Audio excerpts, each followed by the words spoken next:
Bahrain में अमरीकी फौजी बेस के नजदीक ईरानी मिसाइल बराह रास्त जा गिरा। तुर्क मीडिया ने मिसाइल गिरने की वीडियो जारी कर दी है। अमरीकी फौज का हेडक्वार्टर बहरीन के दारुल हुकूमत मनामा में कायम है। हसास फौजी अड्डे में 7 से 9 हजार एहलकार मौजूद होते हैं। अमरीकी नेवी और इत्तेहादी फौजी भी अड्डे में तैनात हैं।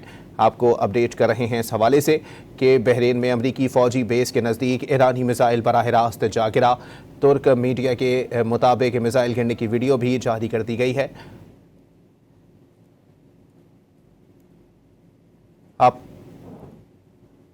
आपको बताएं कि ईरान ने जजीरा कशम के करीब दुश्मन का जदीद जंगी जहाज मार गिराया है। सिपाही पासदारान इनकलाब ने ऐलान किया है कि जजीरा कशम के जुनूब में दुश्मन के जदीद जंगी जहाज को कामयाबी से निशाना बनाया गया। सिपाही पासदारान के मुताबिक कार्रवाई अमरीकी सदर के इस झूठे दावे के बाद की गई, जिसमें उन्होंने कहा था कि सिपाह का फिजाई दिफा तबाह कर दिया गया है। अहम खबर है, अपने नाजरीन को अपडेट कर रहे हैं कि ईरान की जानिब से दुश्मन का जदीद जंगी जहाज मार गिरा दिया गया है।